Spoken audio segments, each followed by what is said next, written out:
Depressiya bir kunda kelib qoladigan narsa emas. Davolanmaydi va davolanish kerak emas. Oddiy xalq esa bu narsani tushunmasdan dorilarni qabul qilib yuraveradi. Ya'ni ves hayotini shu farzandi bilan bog'lagan kelajagini. Devorga boshini uraveradi. Faqat boshi yorilmaguncha inson hech narsani ko'rishni xohlamaydi. Yotadi, tishini ham tozalashni xohlamaydi, o'ziga ham qarashni xohlamaydi, ko'chaga ham chiqishni xohlamaydi. Depressiya bu insonlar o'ylaydigandek oson va yengil qanaqadir psixologik muammo emas. Ko'rinishdan umuman aytmaysiz, lekin aytdiki, bilasizlar, men depressiyadaman dedi. Obunachilaringiz uchun juda ham ajoyib life hack beraman. Vahima hujumini bartaraf etish bo'yicha. Assalomu alaykum, Erkin Asxatovich, rahmat tashrif buyurganingiz uchun. Bugun bizda juda ko'p odamlar bir xil kasallik bilan kasallanadiki, mana meni oldimga kelgan bemorlar analizini ko'rsam norma bo'ladi, lekin simptomlari bo'yicha juda ham ko'p oshqozon ichak sindromi, oshqozon ichak bo'yicha juda ham ko'p shikoyatlari bo'ladi. Bir qaraganingizda bu bemor ikki xildek, xuddi analiz boshqa odamnikidek. Keyin bu sindrom раздраженного кишечника, ya'ni ta'sirlangan ichak sindromi. Bunaqa bemorlar sizga ham keladi, chunki ularda shikoyat oshqozon ichak trakti bo'yicha bo'lsa ham, lekin bosh miya bilan juda ham bog'liq tarafi bor. Keling, shu haqida siz bilan gaplashaylik. Avvalambor taklif uchun rahmat. O'ylayman, bugungi suhbatimiz xalq uchun manfaatli hamda foydali bo'ladi. Ta'sirlangan ichak sindromi bu funksional buzilish xarakteriga ega bo'lgan sindromatika hisoblanadi. Ya'ni insonda oshqozon va ichak faoliyatida bir qator shikoyatlari bor. Diareya, misol, bu qabziyat bo'lishi mumkin, og'riqlar bo'lishi mumkin, hazm tizimidagi muammolar bo'lishi mumkin. Lekin tibbiy tekshiruvda hech qanaqa patologiya, ya'ni kasallik aniqlanmaydi. Aynan mana shu shikoyatlar ortida funksional xarakterga ega bo'lgan buzilish, ya'ni funksionalniy расстройство deymiz, funksional buzilish bor. Funksional buzilish ortida esa emotsional, ya'ni insonning hissiyotlari bilan bog'liq xavotir, stress, asabiylik, ichki ziddiyatlar, aynan mana shu narsalar bo'ladi. Mana shu narsalar o'z vaqtida anglanmasa, o'z vaqtida tushunilmasa va bartaraf etilmasa, sekin-sekin keyinchalik oshqozon ichak faoliyatida mana shunday simptomlar orqali namoyon bo'lishni boshlaydi. Insonlar bu narsani tushunmaydi. Mana oshqozon ichak faoliyatimda kasallik bor deydi. Gastroenterologga boradi. Va ko'pchilik holatlarda gastroenterologlarning ham qiladigan xatoligi shundan iboratki, ko'radi insonda funksional xarakterga ega bo'lgan buzilish va bu pasiyent ikkita, ya'ni mutaxassis bilan bir vaqtda ishlash kerak. Gastroenterolog bilan va psixolog yoki psixoterapevt bilan ishlash kerak bo'ladi. Gastroenterologlar yo'naltirmaydida psixoterapevtlarga o'zlari aynan oshqozon ichak faoliyatidagi simptomlarni davolashga harakat qilishadi. Oddiy xalq esa bu narsani tushunmasdan, ya'ni dorilarni qabul qilib yuraveradi. Va shunda gastroenterolog yomon deb chiqarishadi. Chunki ta'sir qilmayapti. Mana menda qarang, juda ham ko'p shunaqa bemorlar keladi. To'g'risini aytsam, men ularga analizni ko'rsam, hech narsa yo'q-ku, seryozni qanaqadir patologiya yo'q. O'shanda lekin жалобасы juda ham kuchli bo'ladi. Masalan, men hattoki karyeramni qila olmayapman. Har doim faqat shuni haqida o'ylayman. Ichim og'riydi. Mana shunaqa juda ham ko'p noqulayliklar keltiradi menga deb shikoyat qilishadi. Chunki bu ayni bilinib turibdi-ku, organizmda hammasi yaxshi bo'lsa ham, miyasida bunda faoliyati jarayon, mana shu miya faoliyati, masalan, kишечник наш второй мозг degan nima kitob ham chiqqan. O'shanda ham biz bilamizki, что kишечникda даже miyaga nisbatan ham nervniy kletkalar ko'pligini. Albatta. Va hattoki bizani настроениямыз ham shu kишечникimizga bog'liq. Neuromediatorlar haqida ko'p gapiramiz. Mana insonni xavotirini boshqaradigan, kayfiyatini boshqaradigan neuromediatorlar bor. Serotonin, dopamin, noradrenalin. Ko'pchilik miyada deb o'ylaydi. Aynan bu neuromediatorlar miya ishlab chiqaradi, miyada yo'q. Katta qismi kишечникda ishlab chiqariladi. Albatta miyada ham ishlab chiqariladi degani bor.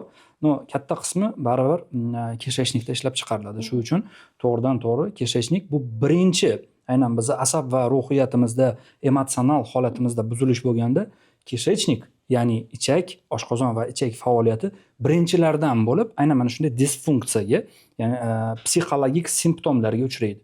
Yurak qon tomiri ham shu haqida bemalol gapirish mumkin. Shuning uchun haqiqatda siz aytganingizdek, juda ham ko'plab insonlar keladi vrachlar oldiga funksional buzilishlar bilan, lekin ularni tibbiy tekshiruvlari joyida. Man bir keskinroq zaявление ham qilmoqchiman. O'zbekistonda 70% desam mubolag'a ishlatmagan bo'laman, bolnitsalarda, klinikalarda yotgan patsientlar aslini olganda bizning patsientlarimiz. Prosta ular bu haqida bilishmaydi va o'sha tibbiy tekshiruvlar, бесконечный bitmas tuganmas tibbiy tekshiruvlar, dori-darmonlar, u klinikadan bu klinikaga yurishlar tugamaydi. Tushunarli. Demak, man oldimga kelgan patsient, unga maksimal darajada yordam berdim gastroenterologik, lekin unda simptomlari, shikoyatlari ketmayapti. Shunda man psixoterapevt yoniga yubordim, ya'ni sizni yoningizga. Shunda siz nima qilasiz? Sizni taktikangiz qanaqa davolaysiz? Birinchi navbatda biz anamniz deymiz. Anamniz hayoti va uni kasalligi anamnizini to'playmiz. Ya'ni tibbiy tekshiruvlari, misol sizni xulosangiz, mana sizga kelgan-ku, gastroenterolog xulosasi qani deyman. Ko'pchilik holatlarda gastroenterologning raqamini bergin deyman. So'rayman gastroenterologdan telefon qilib, qanaqa bu patsient, funksionalniy patsientmi yoki patologik patsientmi? Agar ya'ni tibbiyot hech qanaqa kasallik aniqlamagan bo'lsa, endi hech kimga sir emaski, biz baribir O'zbekistonda yashaymiz, bizning pitaniyamiz baribir kuchliroq hisoblanadi, tartibsizroq hisoblanadi. Bu achchiq haqiqat. Va O'zbekistonda yengil gastrit, pankreatit, ozroq o't qopida dimlanish, bu narsalar bor narsalar. Ya'ni bu narsani men har doim ham ya'ni kasallik sifatida ko'rishni tavsiya qilmagan bo'lardim. Anamniz kasalligini to'plashni boshlaymiz. Agar tibbiy tekshiruvlar hammasi joyida bo'ladigan bo'lsa, to'g'ri biz insonmiz, ozroq normadan отклонениyalar bo'ladi. Lekin в целом insonda hech qanaqa kasallik aniqlanmaydigan bo'lsa, keyin anamniz жизни, ya'ni insonning hayoti haqida ma'lumotga ega bo'lishni boshlaymiz. Qanday yashaysiz? Kim bilan uyg'onasiz? Hayotingiz qanday o'tayapti? Emotsional holatingiz, asabiyingiz. Va 99% holatda inson bizga hayotini gapirib berishni boshlaganda, insonni oshqozon va ichak faoliyatidagi simptomlarini asl sabablari yuzaga chiqishni boshlaydi. Va bizni birinchi zadachamiz, mani mutaxassis sifatida birinchi zadacham insonni mana shu simptomlaridan hayotiga, o'ziga, emotsional holatiga qaratish. Ana shunda terapiya boshlanadi. Tushunarli. Mana shunaqa patsientlarni bitta iltimosi, doktor, men tuzalamanmi, iltimos tuzating deydi. Bunaqa patsientlar tuzaladimi yoki bir shunaqa o'ziga terapiya, psixoterapevt bilan yordam orqali terapiya olib turish kerak bo'ladimi? Hozir men sizga tushuntiraman. Sindrom раздраженного кишечника, ya'ni ta'sirlangan ichak sindromi davolanmaydi va davolanish kerak emas. Hozir tushuntiraman. Bu simptoma kompleks, ya'ni bir qator shikoyatlarni o'z ichiga oladigan buzilish hisoblanadi. Buni ortida turadigan emotsional buzilish bartaraf etilmas ekan, insonning oshqozon va ichak faoliyatidagi simptomlar hech qayerga ketmaydi. 10 ta gastroenterolog uning ustida turib shamanist qilsa ham, u hech qayerga ketmaydi. Bu shikoyatlar. U bugun diareyani siz preparatlar bilan diareyani to'xtatadigan bo'lsangiz, ertaga qabziyat deydi. Indinga og'riq deydi. Indinga hazm tizimi va hokazo va hokazo. Sistemalar stradat qilaveradi, ya'ni jabr ko'raveradi. Insonning hayotida ichki ziddiyati bo'lsa, psixologik muammolari bo'lsa, surunkali stresslari bo'ladigan bo'lsa, davom etaveradi. Shuning uchun bu yerda aynan simptomlarni davolash kerak emas, oshqozon ichakni tinch qo'yish kerak. Inson o'zini emotsional holati, fe'l-atvori bilan shug'ullanishni boshlasa, конечно же, bu muammo bartaraf etiladi. Bu insonlar o'ylaydigandek qiyin muammo emas. Tushunarli. Juda ham yaxshi, ya'ni yechimi bor ekan. Albatta. Yaxshi, albatta.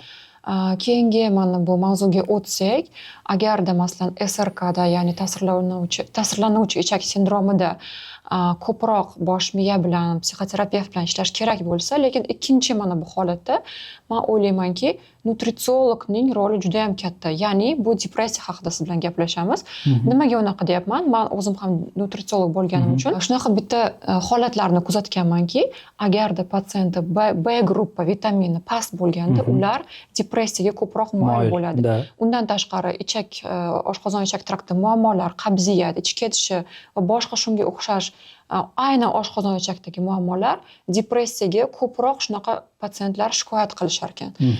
Bu degani, masalan, man davolayotgan paytimda patsientlarim aytganki, voy bilasizmi, настроением juda ham zo'r bo'ldi, depressiya edim.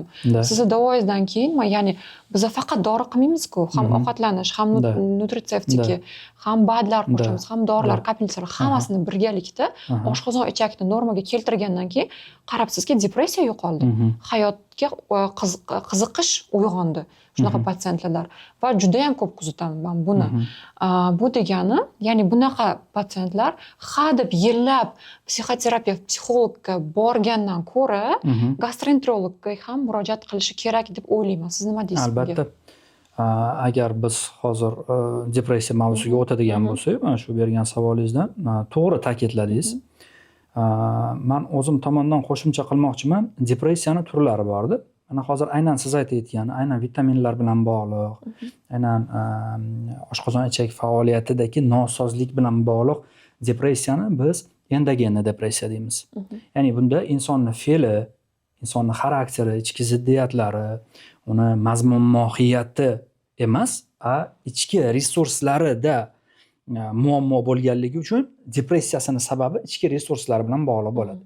Unda siz badlar, vitaminlar, preparatlar orqali aynan o'sha ichki faoliyatini yaxshilasangiz, uni emotsional holati ham yaxshilanadi. Bu endogenni depressiya deymiz biz buni. Endogenni depressiyada haqiqatda psixoterapevtlarni, psixologlarni ko'pchilik holatda qiladigan ishi yo'q. Lekin depressiyalarni ketdik. Bu birinchi turimi? Ikkinchi turi bu eng ko'p uchraydigan psixogenni depressiya. Psixogenni depressiya yuqorida aytib o'tganimdek, bu emotsional holat bilan bog'liq, ichki ziddiyatlar bilan bog'liq bo'ladigan depressiya. Reaktivni depressiya bor. Reaktivni depressiya deganda, mana misol deylik, sal keskinroq misol keltiraman. Tasavvur qiling, inson farzandidan ayrildi. Va gap farzandidan ayrilganida emas, farzandini hayotini mazmuni sifatida belgilagan. Mani hayotim shu farzandim atrofida qurilgan, ertaga to'yini ko'raman, orzu-havas, ya'ni ves hayotini shu farzandi bilan bog'lagan kelajagini. Vdrug farzand tushib qolyapti hayotdan. Inson bo'ldi, mazmunini yo'qotib qo'ydi. Mazmun nevroticheskiy edi-da, mazmun sog'lom emas edi. Chunki hayot nuqtai nazaridan biz farzandimizdan istalgan vaqt ayrilib qolishimiz mumkin. Bu bizni boshqaruvimizda emas. Ya'ni yoki inson deylik, misol qanaqadir ishini mazmun mohiyat qilib belgiladi yoki qanaqadir natijasini shunga erisha olmadi yoki shundan ayrilib qoldi va inson reaktivni depressiyaga tushadi. Ko'pchilik holatlarda mana misol yigit va qiz uchrashadi. Ikkalasi ham xayolida o'sha, ya'ni budishini qurib bo'lgan, kelajakni tasavvurlarda qurib bo'lgan. Bu meni turmush o'rtog'im bo'ladi, bizga 4 ta farzandimiz bo'ladi, biz juda ham chiroyli hayot kechiramiz. Vdrug qaysidir bir insonning fikri o'zgarib qoldi, turmushga chiqib ketib qoldi yoki boshqa sabablar va bu insonda depressiya boshlanadi. Ya'ni smysl poteryal, mazmunini yo'qotib qo'ydi-da. Reaktivni depressiya qarang. Endi keyingi oxirgi turi 4-inchisi. Bu vtorichniy depressiya, ya'ni ikkilamchi depressiya deyiladi. Avvaliga insonda misol nevroz bo'lishi mumkin, o'sha ichki ziddiyat, psixologik muammo. Lekin inson uporna shunga qaragisi kelmaydi. Shu muammosi borligini tan olmaydi, yuraveradi. Bu muammo yillar davomida shakllanib insonni mana shunday charchatadi. Aynan psixoemotsional charchoqqa olib keladi va psixoemotsional charchoq keyinchalik insonda depressiya orqali namoyon bo'lishni boshlaydi. Depressiya mana shunday 4 ta turdan iborat. Siz aytgan birinchi endogenni depressiyada haqiqatda meni qiladigan ishim yo'q. Bu sizni patsientingiz, bemalol vitamini gruppa B, bemalol uni organizmini tiklang, resurslarini tiklang, insonning psixoemotsional holati o'zgaradi. Tushunarli. Bu 4 ta gruppasidan qaysi birini juda ham qiyin bo'ladi davolash? Hozir qiyin haqida gapirishdan oldin eng ko'p uchraydiganini aytmoqchiman. Endogenni kam uchraydi. Bu statistika. Eng ko'p uchraydigani psixogenni, vtorichniy, ikkilamchi va reaktivni. Eng qiyini menimcha bu reaktivni. Ya'ni insonni qaytadan aynan hayotda mazmun mohiyatini topishi, anglashi, haqiqatda sinmaydigan, o'lmaydigan, yo'qolib qolmaydigan mazmun mohiyatga tayanishligiga insonni olib borish qiyin jarayon. Потому что insonlarda shunday xususiyat bor. Mana eshik, mana devor. Mana bu yerdan eshikdan o'tsa bo'ladi, lekin inson devorga boshini uraveradi, taka bosh yorilmaguncha. Insonda shunday xususiyat bor. Xuddi shunday reaktivniy depressiyaga ega bo'lgan insonni ham hayot bitta insonda yoki bitta ishda yoki bitta bir qanaqadir sani tasavvuringda qurilmagan. Bemalol istalgan vaziyatda yana biz o'zimizda kuch, mazmun, mohiyat topishimiz mumkin. Siz buni tushunishni, anglashni xohlamaydi. Tushunarli. Mana bir xil odamlar o'zim aytdingiz, o'sha depressiya boshlanayotganini bilmasligi ham mumkin. Hattoki o'sha depressiya kechayotganini ham bilmasligi mumkin. Uni atrofdagilar ham bilmasligi mumkin. Qanaqadir depressiyani o'sha oldingi xavfli darajaga kelishdan oldingi belgilari bormi? Masalan, shu odamni aynan davolash kerak, mana shu belgilarga qarab. Bor. Depressiya bir kunda kelib qoladigan narsa emas. Avvaliga insonda kayfiyat o'zgarishi, hech narsa yoqmaslik, gnev, g'azab, qolgan insonlarga nisbatan g'azab, insonlar bilan kelisha olmaslik, vaqt o'tkaza olmaslik, ishtiyoq yo'qligi, ishga borishga, misol sport zaliga chiqishga, odatiy, ya'ni shug'ullanib yurgan ishlar bilan shug'ullanishga kuch emas, prosta ishtiyoq va xohish yo'qligi bu eng birinchi belgilar. Lekin bu hali depressiya degani emas. Keyingi etap subklinическая depressiya deyiladi, ya'ni depressiyadan bitta oldingi faza. Haqiqiy klinический depressiyadan bitta oldingi faza.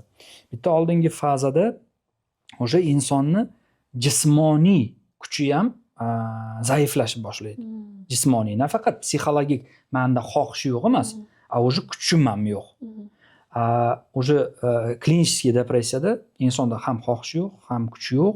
Inson hech narsani ko'rishni xohlamaydi, yotadi, tishini ham tozalashni xohlamaydi, o'ziga ham qarashni xohlamaydi, ko'chaga ham chiqishni xohlamaydi va eng achinarli va ayanchlisi yashashga kuch topa olmaydi o'zida. Bu subklinический yo klinik depressiyada o'sha yashashga kuch topa olmaydi va mani maqsadim odamlarni qo'rqitib qo'yish emas. Mani maqsadim insonlarga bu depressiya bu hali hozir psixologlar ko'payib ketdi-da. Hammani og'zida depressiya.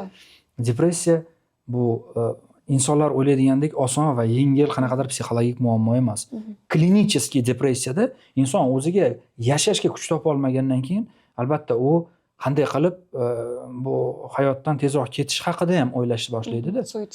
Suitsid 95% holatda depressiya holatida amalga oshiriladi. Biz o'ylaymiz mana Ergash Surxondaryoda o'zini qaysidir etajdan tashlab yubordi. Biz Ergashni anamnezini bilmaymiz. Anamnezini biz o'ylaymiz Ergash утром был здоровый, ertalab u sog'lom edi. Obedda u o'zini otib yubordi tepadan. Shuning uchun ham so'radim. Masalan, даже atrofdagilar ham bilmasligi mumkin. Shu uydagi odam, yashab yurgan odamda depressiya kuzatilayotganini. Masalan, qanaqadir belgilari borki, mana aytdingiz, oddiy narsalarni xohishsiz qiladi. O'sha tishini tozalash ham oddiy har kun qiladigan narsamiz. Lekin unda u ham xohish bo'lmaydi. Shu belgilar masalan qanaqadir zvonочек bo'lishi mumkinmi atrofdagilar uchun? Yoki nimalar shunaqa zvonочек bo'lishi mumkin? Zvonочек birinchi zvonочклari yuqorida aytib o'tganimdek, bu ishtiyoq yo'qligi, misol ishga borardi, bormayman deydi. Borgim yo'q deydi, bahona topadi. Ertalab turardi, обычно o'zini ishlari bilan shug'ullanardi, shug'ullanmaydi, yotadi. Misol, mana bu birinchi zvonочклari, ya'ni inson o'zida yashashga kuch topa olmayapti, resurs yo'q unda. Resurs.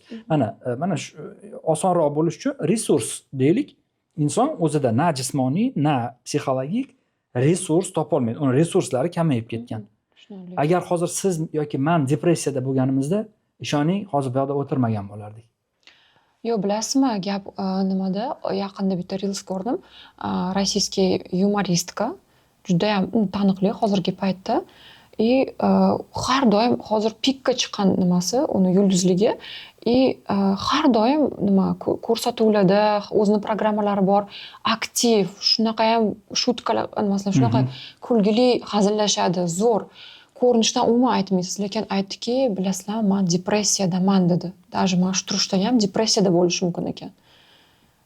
Hattoki masalan bu aktivnostlarni ko'rsatib ham ichidagi depressiya ketishi mumkin ekan. Shunga hayron qoldim. Yumoristka yaxshi bo'lishi mumkin, lekin yumoristka fiziologiyani, meditsinani, psixiatriyani yaxshi tushunadi degani emas. To'g'rimi? Shuning uchun hozir bilasizmi, xavotir, depressiya, panicheskiy ataka bu shunaqa aktual mavzuki, bu shunaqa hayp yig'ib beradi insonga. O'z vaqtida hozir aytishim noto'g'ri bo'ladi. Опять-таки, Rossiyadagi bir taniqli bloger bir vaqtlar ведущий bo'lgan, menda panicheskiy ataka deb bu mavzuni juda katta hayp qilgan Bu hayp deb o'ylaysiz. insonlardan biri. Shuning uchun men o'ylayman, bu menda depressiya desa, unga yaxshi kommentariyalar yozilishi, sostradaniya, Bu tarafdan sabr qilishing kerak, bu tomonlari ham bor-da. Depressiyada inson ishlab, hali syomkalarda, boshqa narsalarda faol hayot olib borib, o'zi depressiyada bo'lish juda ham qiyin. Buni men depressiya demagan bo'lardim. Bu ko'proq deylik trevojное расстройство bo'lishi mumkin. Trevojное расстройствоda inson baribir o'zida kuch topa oladi-da. Depressiyada kuch bo'lishi qiyin. Tushunarli. Keling, mana o'zingiz ham aytib o'tdingiz, trevojность dedingiz. Undan tashqari vahima hujumi, ya'ni panicheskiy ataka degan tushuncha bor. Judayam bu ham tarqalgan. Bilasizmi, odamlar men o'lib qolyapman degan qo'rqinchli mana shunaqa tushunchadan panicheskiy atakaga tushar ekan. Lekin qarang, mana shu rostdan ham panicheskiy atakadan o'lib qolishi mumkinmi? Ikkinchidan, o'zi mana shu panicheskiy ataka nima? Va nimaga aynan shunaqa xuruj bo'ladi? Ya'ni nafas qisilishi, xuddi bir yurak hujumidan o'lib qolayotgandek bo'lishi va shu haqida gaplashaylik siz bilan. Avvaliga hozir ikkinchi savolingizga javob beraman. Panicheskiy ataka nima uchun ro'y beradi? Keyin panicheskiy atakadan inson o'lib qolishi mumkinmi degan savolga javob beraman. Panicheskiy ataka bu состояние, ya'ni holat. Holat. Panicheskiy atakani biz ikkita toifaga ajratamiz: texnogenniy panika, psixogenniy panika. Hozir tasavvur qiling, yer qimirlashni boshlasa, sizda ham, menda ham panika состоянияsi bo'ladi, operatorda ham. Panika. Biz уже kamerani o'chirish, bu narsalarga e'tibor qaratmaymiz. Yugurib hayotimizni saqlab qolishga harakat qilamiz. Pojar bo'lsa, yoki men hozir shunday pastga ilon tashlasam, agar siz endi ilondan qo'rqsangiz, sizda panika bo'ladi. Texnogenniy panika yoki siz tasavvur qiling, piyoda mahalladan uyingizga ketyapsiz va sizni katta it orqangizdan qo'yapti, sizda panika bo'ladi. Bu ko'proq mana texnogenniy, ya'ni haqiqiy hayot bilan bog'liq bo'ladigan panicheskiy ataka, состояние paniki. Bor psixogenniy panicheskiy ataka. Yer qimirlamayapti. Bizni ketimizdan it yugurmayapti, ilon yo'q, pojar yo'q, lekin inson ichki qo'rquv his qiladi, ya'ni men mazam qochib qoladi, o'lib qolaman va hokazo va hokazo. Endi buni ortida nima bor? Qarang, panicheskiy ataka bu kasallik emas. Bu holat. Panicheskiy atakani ortida trevojное расстройство kasalligi bor. Inson bunday bo'lmaydi, mustaqillik maydonidan ketib, vudruk panika his qilmaydi. Insonda panika qanday ro'y beradi? Ana tasavvur qiling, menda panicheskiy ataka bo'ldi. Va men har doim o'zimni hayotimni 3 oy, 6 oy, 9 oy orqaga qaytarib isloh qilishim kerak bo'ladi-da.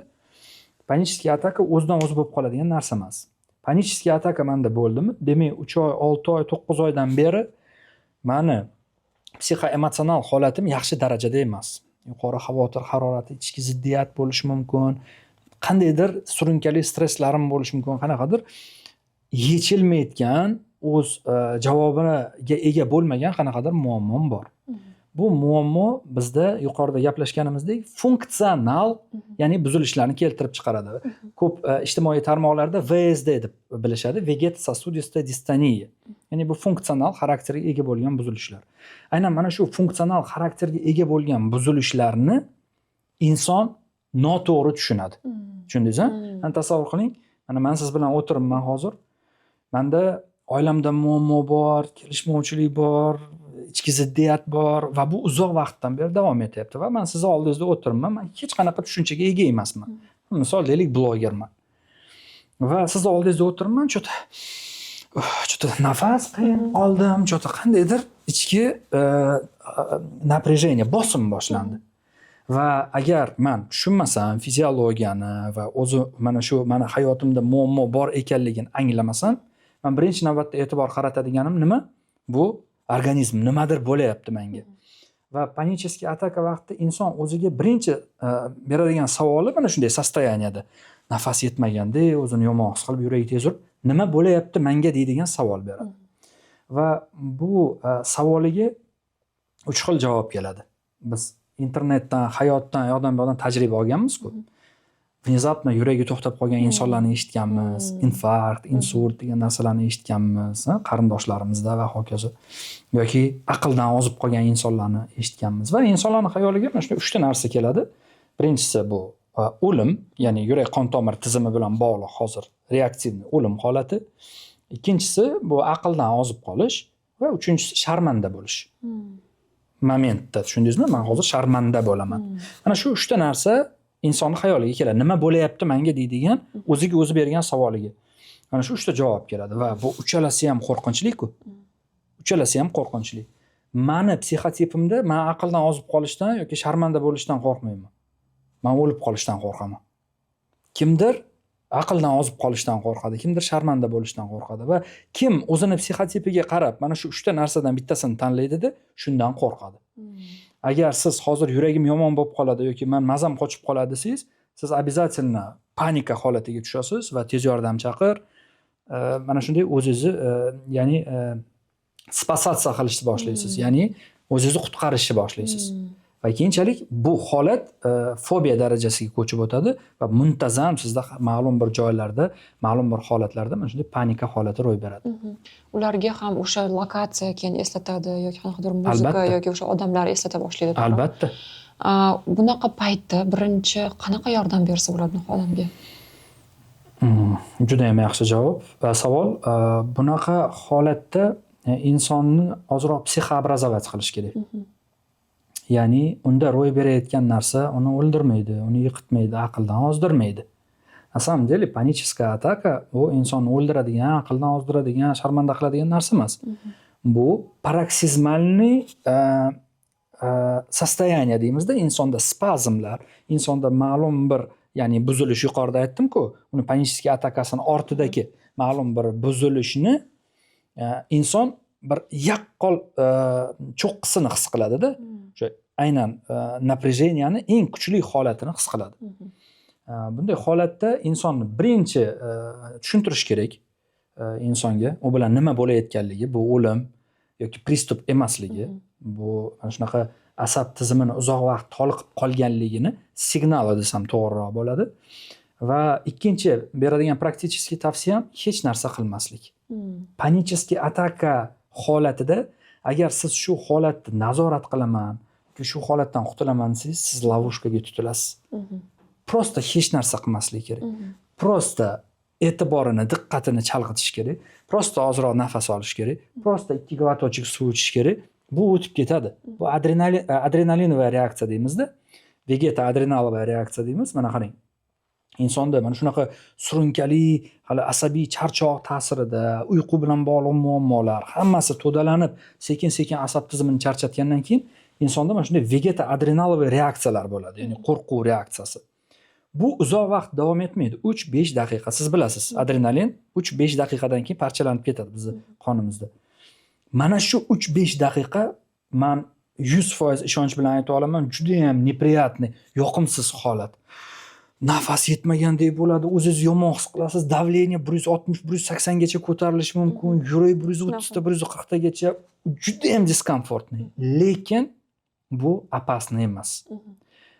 Endi haligi birinchi savolingiz bor-ku, panichеская ataka insonni o'ldiradimi degan. Bunda ham men hozir qanday javob beray? Insonlarni prosta tinchlatish uchunmi yoki haqiqat bilan javob beraymi? Haqiqatni aytavering, chunki biza albatta. Bo'lishi mumkin. Panichеский atakadan inson vafot etishi mumkin. Qanday holatda?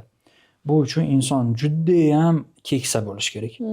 Juda ham keksa, surunkali qanaqadir yurak qon tomiri kasalligi yoki nevrologik qanaqadir уже rivojlangan kasallikka ega bo'lish kerak. Bunday insonlarga mana siz bilasiz, даже ortiqcha xursand bo'lish ham, ortiqcha xafa bo'lish, emotsiyaga berilish ham mumkin emas, bilasiz. Xuddi shunday bunaqa insonlarga panichеская ataka salbiy ta'sir ko'rsatishi mumkin. Ya'ni qo'shimcha faktor bo'lishi mumkin ularni holati yomonlashib qolishi. Lekin inson в целом o'rta yoshda yoki yosh bo'lsa, uni surunkali hech qanaqa xavfli kasalligi bo'lmasa va u charchab qolgan keksa 80 yoshga borib qolgan inson bo'lmasa, panichеская ataka insonni o'ldira olmaydi. Tushunarli. Keyin mana bu birinchi yordamga biz nafas gimnastikasini ayta olamizmi? Albatta. O'sha yordam beradi. Albatta. Nafas gimnastikani kim bilmasa internetda qarab ko'rishingiz mumkin. Juda ham tinchlantiradigan gimnastika hisoblanadi. Yaxshi, qarang, mana shu panichеская ataka bo'lgan bemorlar ko'pchiligi antidepressantda bo'ladi. Undan tashqari depressiyaga chalingan insonlarga ham antidepressant yozib berishadi. Ikkala ko'rinishda ham, nima desam, ikkala holatda ham ko'rganman antidepressant ichishini. Siz как psixoterapevt nima deya olasiz? Qaysi bir holatda kerak ichish, qaysi bir holatda kerak emas va qaysi payt mana shu momentga kelding-ku, sen dori ichishing kerak deya olasiz? Bo'ldi, tushundim. Panichеская ataka men xuddi SRKni, ya'ni ta'sirlangan ichak sindromida nima degan bo'lsam, panichеская atakaga ham shunday deyman. Panichеская ataka bu davolanish kerak bo'lgan kasallik emas. Yo'q, kasallik panichеская ataka, vahima hujumi degan kasallik yo'q. Bilasizmi, buni nimaga o'xshatsa bo'ladi? Mana husnbuzar deymiz-ku, yuzda chiqadigan yoki badanda chiqadigan husnbuzar. Husnbuzar bu o'zi kasallik emas. Husnbuzarni ortida bo'lishi mumkin. Insonda oshqozon ichak faoliyati kasali bo'lishi mumkin, yurak kasali ham bo'lishi mumkin, teri kasalliklari, gormonal buzilishlar bo'lishi mumkin. Va biz husnbuzarni o'zini nima bilan surtib, nima bilan davolashga harakat qilmaylik, u baribir yo'q bo'lmaydi. Xuddi shunday ham panichеская ataka, prish, ya'ni husnbuzar. Uni o'zini davolash kerak emas. Panichеская ataka ortida yuqorida aytib o'tganimdek, bu psixoemotsional buzilish bor. Insonning shaxsi, insonning hayoti bilan bog'liq psixoemotsional buzilish bor. Endi panichеская atakaga ega bo'lgan insonga agar sizni muammongiz panichеская atakadami, sizni shaxsiyatingizda, fe'l-atvoringizda, hayotingizda desangiz, uni eshitish xohlamaydi. Uni asosiy muammosi mana shu qo'rquv va vahimalarda. Shuning uchun qo'rquv va vahimani bartaraf etish uchun eng yomon tavsiya bu antidepressant yozib berish.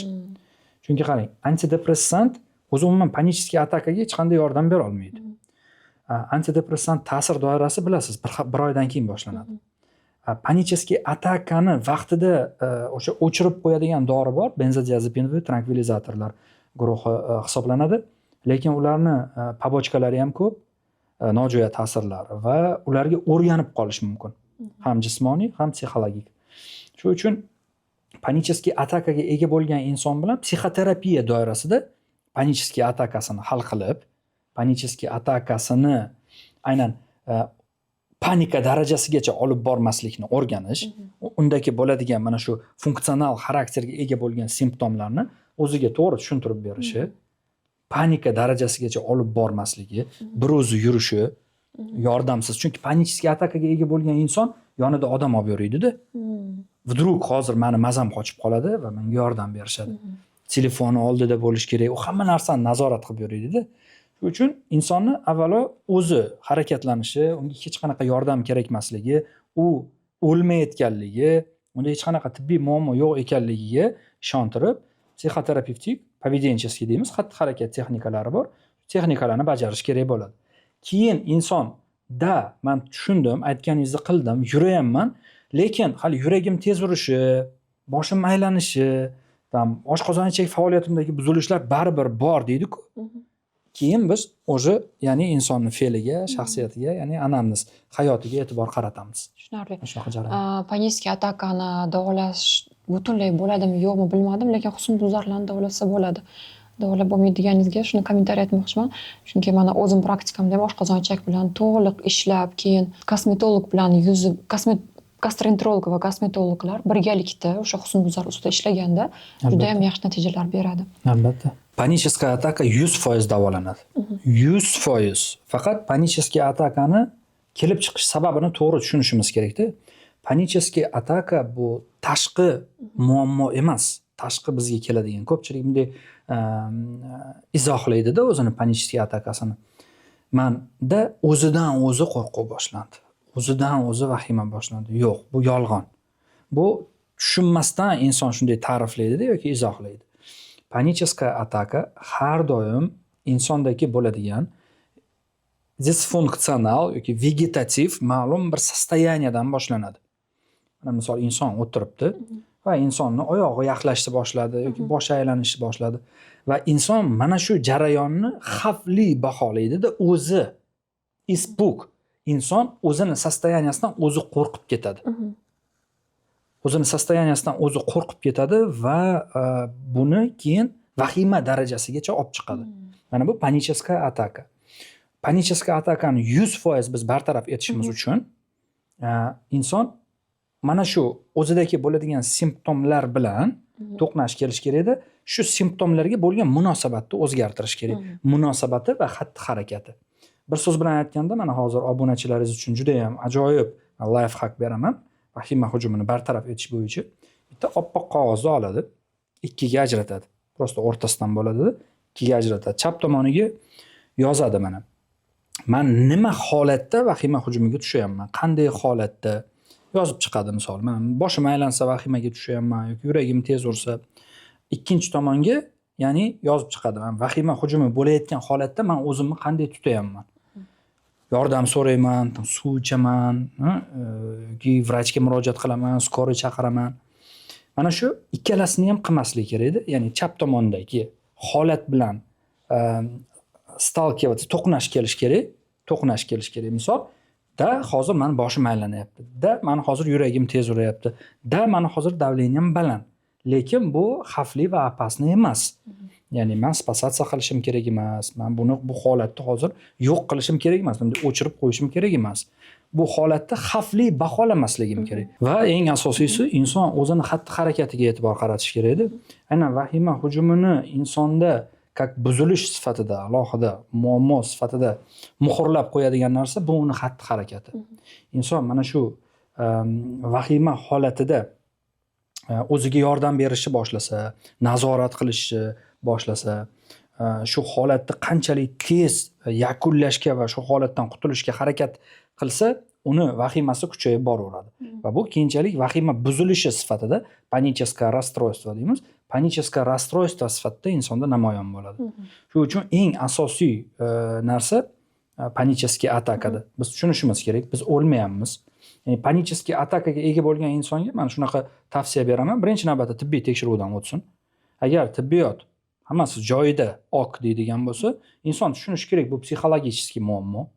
Panichеская ataka qayerdandir osmondan kelib qolmayapti. Bizda ko'pchilikda ozroq magический мышление bor-da. Vasvas, panika qayerdandir osmondan kelyapti yoki ichimda chortik o'tiribdi-da, menda panika keltirib chiqaryapti. Yo'q, unaqa emas. Inson o'zi keltirib chiqaradi shu panika holatini. Shuning uchun panichеская ataka 100% bartaraf etiladi, lekin uni bir so'z bilan yoki bir tavsiya bilan emas, uni kognitivno-поведенческая psixoterapiya asosida bartaraf etish kerak bo'ladi. Lekin har doim biz tushunishimiz kerak. Panichеская atakani o'zi bartaraf etilgan bilan muammo, yurak tez urishi, oshqozon ichak faoliyatidagi simptomlar, bosh aylanishi hech qayerga ketmaydi. Chunki bu funksional xarakterga ega insonning hayoti bilan bog'liq muammo. Tushunarli, juda ham qiziq mavzu. Keling, endi men yoqtiradigan temaga o'taylik. Stress mavzusi. Hozirgi kunda, ayniqsa megapolisda yashaydigan aholisida stress ayta olamanki, har bitta odamda bo'lsa kerak. Даже хронический stress ham u sezmayotgan bo'lishi ham mumkin. Borgan sari u xronический stress uyqusizlikka olib keladi. Hozirgi kunda bu juda ham global muammo. Ayni o'zimda ham kuzatdim desa ham bo'ladi va bilasizmi, hammaga o'rgatamiz, masalan, vaqtida uxlash kerak, stress bo'lmaslik kerak. Busiz bo'lmas ekan. Hayotda baribir stress bor hammada. Uni unga qanaqa reaksiya bildirishimiz shu muhim ekan. Kimdir unga spokойно qaraydi, kimdir nervnичать qiladi. O'shanga qarab ham asoratlari kelib chiqar ekan. Uyqu buzilishlari, kimdadir lishniy vес, ya'ni o'sha vazn ortishi, husnbuzarlar ham kelib chiqar ekan. Gormonal buzilishlar juda katta. Ayniqsa ayollarda ham bu asoratlar ko'p ekan. Aytingchi, mana shu stress bilan siz qanaqa ishlaysiz va mana shu xronический surunkali stressda bo'layotgan odamlarga nima maslahat berasiz va uni yengil lifehack qanaqadir bizga aytib bering. Masalan, stress bo'lyapti, men nima qilsam o'sha stressga menga asoratlarga olib kelmaydi, menga juda ham qattiq ta'sir qilmaydi degan. Tushunarli. Stressga ustойчивость degan ibora bor. Stressga bardoshli bo'lish. Shundan boshlaylik. Ko'pchilik insonlarda stressga ustойчивость, ya'ni stressga bardoshli bo'lish degan iborani eshitganda stressga chidamli bo'lish kerak deyishadi-da. Ya'ni stress insonga hali bosim beradi, inson chidash kerak har qanaqasiga, shu stress bilan kurashish kerak va unga противостоять qilish kerak degan tushuncha bor. Lekin aslini olganda stressga устойчивость degan iborani ortida unaqa tushuncha yo'q. Stressga устойчивость degani bu stress keltirib chiqarmaslik xususiyati, qobiliyati desam to'g'riroq bo'ladi. Stress keltirib chiqarmaslik. Bilasizmi? Men o'zimni hayotimda stressga kurashish yoki bir stress bilan deylik qanaqadir bir kurashish emas, stress keltirib chiqarmaslikga harakat qilaman-da. Stress keltirib chiqarmaslik. Shu uchun insonlarga ham birinchi beradigan tavsiyam bu stress bilan kurashish kerak emas, stress keltirib chiqarmaslik kerak. Nima demoqchi stress keltirib chiqarmaslik? Masalan, qanaqadir vaziyat bo'ldi, unga stressni siz keltirmadingiz-ku. O'zi o'sha vaziyat stressiv vaziyat bo'ldi. Yo'q, hech qanday vaziyat bizda stress keltirib chiqaradigan. Menga bitta misol keltiring. Oddiy misol, mana bizning trafik qanaqa, yo'limizdagi probkalar. Har kuni kim rulda bo'lsa stress qiladi. Chunki kimdir unga yo'l to'sib qo'yadi yoki svetoforda o'tib ketadi yoki Nima uchun siz buni stress sifatida baholayapsiz?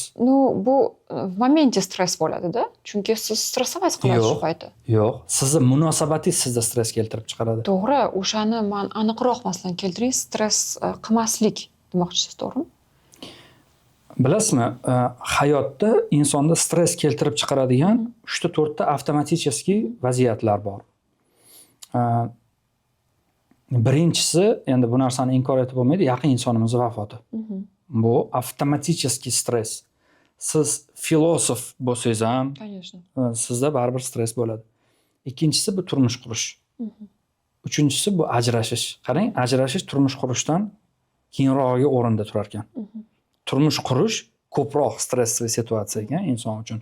Avtomatический stress. Lekin buni bilmaganman. Chunki uni rilsga kesib qo'ysa bo'ladi. Chunki hayotingizga yangi inson kirib keladi. Yangi inson, dinamический stereotip degan narsalar buziladi. Ana men vokalni bu yerda qoldirganman, naskimni bu yerda qoldirganman. Vdруг bu narsalar o'zgarishni boshlaydi. Yangi inson kirib keladi, u adaptatsiya jarayoni bu juda kuchli stress inson uchun. Ham erkakga ham ayolga ham. Bizda men xohlardimki turmush qurayotgan insonlar mana shu narsani anglab, bilib, shunga ozroq tayyor bo'lishlari kerak-da.